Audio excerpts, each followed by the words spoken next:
उत्तर प्रदेश में समाजवादी पार्टी जातीय जनगणना के मुद्दे पर आंदोलन करने वाली है, गांव-गांव जाने वाली है और लोगों को जातीय जनगणना के मुद्दे पर जागरूक भी करने वाली है। इस वक्त हमारे साथ समाजवादी पार्टी के वरिष्ठ नेता और राष्ट्रीय महासचिव स्वामी प्रसाद मौर्य जी हैं, उनसे बात करेंगे।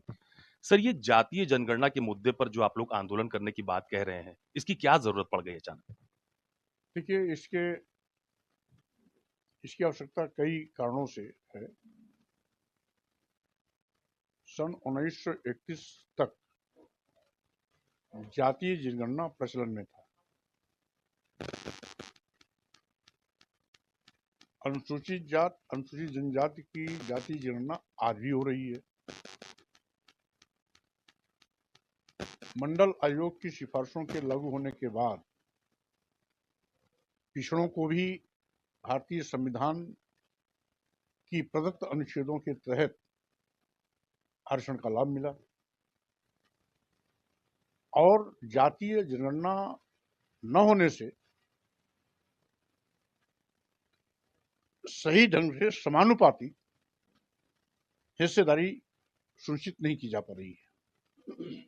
कई ऐसे मौके आए जब माननीय उच्च न्यायालय, माननीय सर्वोच्च न्यायालय ने आरक्षण की कार्यान्वयन की समीक्षा करते हुए सरकार को इंगित किया कि जाति आंकड़ा प्रस्तुत करें। हमेशा सरकार जाति आंकड़ा नहीं है यह कह करके पल्ला झाड़ लेती है। कांग्रेस भी जब विपक्ष में रहती रही तो भी जातिगत जनगणना की मांग करती रही। भाजपा भी जब विपक्ष में रहती है तो यह भी जातिगत जनगणना की बात करती है, लेकिन जब सत्ता में आते हैं तो इन पार्टियों को साफ सूंघ जाता है और जातिगत जनगणना से कतराने लगते हैं। हमारी मांग है कि जब 1931 तक जातीय जनगणना होती रही तो यह जनगणना आज भी कंटिन्यू होनी चाहिए। जाति जनगणना न होने से बहुत से जातीय संगठन अपनी संख्या कोई 14% बताता है, कोई 18% बताता है, कोई 20% बताता है। नतीजा होता है कि जो सही में सामाजिक शैक्षणिक रूप से पिछड़े हैं, जिनको इसको लाभ मिलना चाहिए, वो वंचित हो जाते हैं और अनाप शनाप आंकड़ा प्रस्तुत करके, आंदोलन करके अपनों को भी पिछड़ी जातियों में शामिल कराने की कोशिश करते हैं। तो जब हर जातिगत जनगणना होगी तो सभी जातियों का आंकड़ा अपने आप स्पष्ट हो जाएगा और सही मायने में सरकार को भी समानुपातिक बजट आवंटित करने में, समानुपातिक आरक्षण में हिस्सेदारी देने के लिए समय समय पर माननीय उच्च न्यायालय, माननीय सर्वोच्च न्यायालय की जवाबदेही को भी सुनिश्चित करने के लिए जातिगत आधारित जनगणना के आधार पर आंकड़ा प्रस्तुत करने में सहूलियत होगी। अच्छा, मुझे ये बताइए कि ये लोकसभा चुनाव से ठीक पहले इस मुद्दे को लाकर सब लोग कह रहे हैं कि राजनीति करने की कोशिश की जा रही है, अगड़ा बनाम पिछड़ा करने की कोशिश की जा रही है उत्तर प्रदेश में। देखिए, अब चूंकि कहने के लिए तो कुछ न कुछ कहेंगे, हम आज बात करें या 10 साल पहले बात करते तो बात तो उस समय भी होती। आखिर कभी न कभी तो बात की जाएगी। तो हम जातिगत जनगणना की मांग को लेकर के अपनी रणनीति बना रहे हैं। आवश्यकता होगी जनता के बीच में जाएंगे, प्रतिवेदन भी केंद्र की सरकार को देंगे और साथ ही साथ लोगों को इस मुद्दे से रूबरू भी कराएंगे कि आवश्यक क्यों है। हमारी तो कोशिश यही होगी सरकार लागू कर दे, हमें आंदोलन करने की आवश्यकता ही नहीं, हमें जनता के बीच में जाने की आवश्यकता ही नहीं। चुनावी मुद्दा बनाना हमारा शौक नहीं है। हमारा मकसद है इस देश में सामाजिक शैक्षणिक पिछड़ेपन के आधार पर पिछड़ों को भी आरक्षण का समानुपातिक लाभ मिल सके, इसलिए जातिगत जनगणना करना आवश्यक है, क्योंकि बिना आंकड़ा के हम सही निर्णय और सही बजट उनके अनुपात के मुताबिक नहीं कर सकते हैं। अच्छा, ये कहा जा रहा है कि उत्तर प्रदेश में और भी बहुत सारे मुद्दे हैं, लेकिन जैसे-जैसे चुनाव आता है तो कभी रामचरितमानस पर विवाद छिड़ गया। मतलब उसमें तमाम सारे शब्दों पर आपत्ति जताई गई, इस पर चर्चा शुरू हो गई, जातीय जनगणना का मुद्दा सामने आ गया, डेवलपमेंट या जो दूसरे मुद्दे वो कहाँ रह जाते हैं पीछे? क्या देखिए ये सियासत नहीं है? देखिए अशोक जी, बड़ी बात तो ये है कि रामचरितमानस से के चौपाइयों के कुछ अंश से आदिवासियों, दलितों, पिछड़ों को नीच अधम कह के अपमानित किया गया। देश की महिलाओं को एवं शूद्र समाज को प्रताड़ित और अपमानित करने की बात की गई। ये सामाजिक और धार्मिक सरोकार से जुड़ा मुद्दा है, ये राजनीतिक मुद्दा नहीं। अगर हमको राजनीतिक मंच पर कोई बात करनी होगी तो हम जातिगत जनगणना की बात करेंगे। हम पूरे देश में बेतहाशा बेरोजगारी जो बढ़ी है, जिससे करोड़ों करोड़ों नौजवान आज इस बेरोजगारी का दंश झेल रहे हैं, हम इसकी बात करेंगे। आज पूरे देश में महंगाई आसमान पर है, देश के गरीब, मजदूर, महिलाएं, किसान, आम जनता की कमर टूट गई है, हम उस बात को उठाएंगे। यही नहीं, आज जीएसटी के माध्यम आज जीएसटी कानून के माध्यम से लघु सीमांत व्यापारियों का धनुगाही का निशाना बनाया जा रहा है, हम उस मुद्दे को उठाएंगे। पूरा विकास काम ठप है।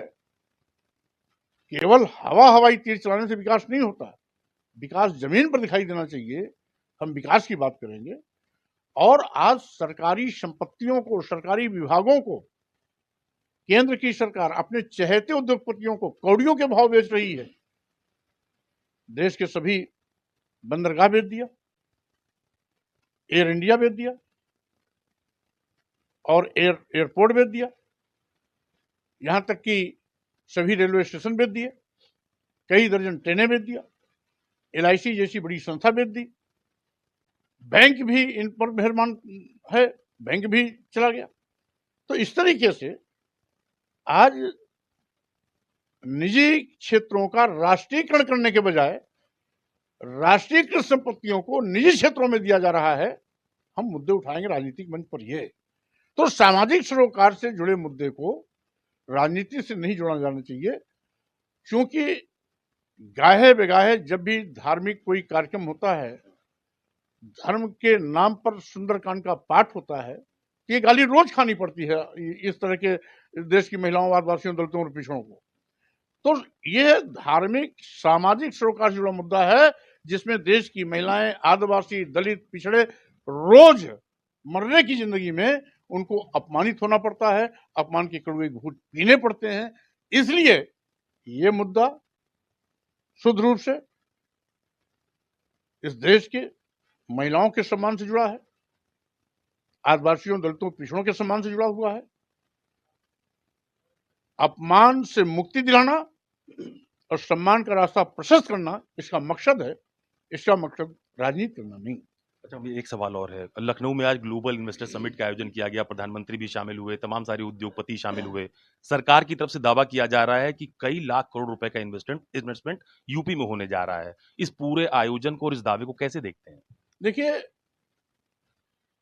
अगर जमीन पर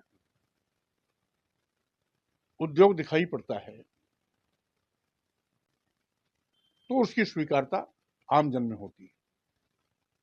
इसके पहले भी दो तीन इन्वेस्टर समिट हो चुके हैं,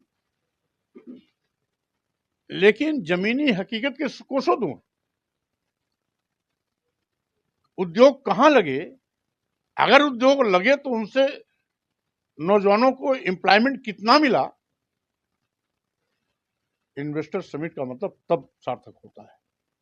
आज पूरे देश और प्रदेश में नौजवान बेरोजगार होकर के घूम रहा है, आज हताशा और निराशा के दौर से गुजर रहा है। माता पिता ने बड़ी उम्मीदें पाल करके अपने बच्चों को बड़ी बड़ी डिग्रियां दिलाई, किसी ने बीटेक कराया, किसी ने एमटेक कराया, बी कराया, इंजीनियरिंग की पढ़ाई कराई, तमाम बड़ी बड़ी डिग्रियां, एमए, पीएचडी, डीलिट लेकर के लड़के आज बेरोजगारी का दंश झेल रहे हैं। तो अगर उद्योग सही माने में लग रहे हैं तो नौजवानों को रोजगार क्यों नहीं? और ये सरकार रोजगार क्या देगी जब सरकारी संपत्तियों को निजी हाथों में दे रही है? तो नौजवानों की सरकारी नौकरियां तो खुद अजगर की तरह निकल रही है।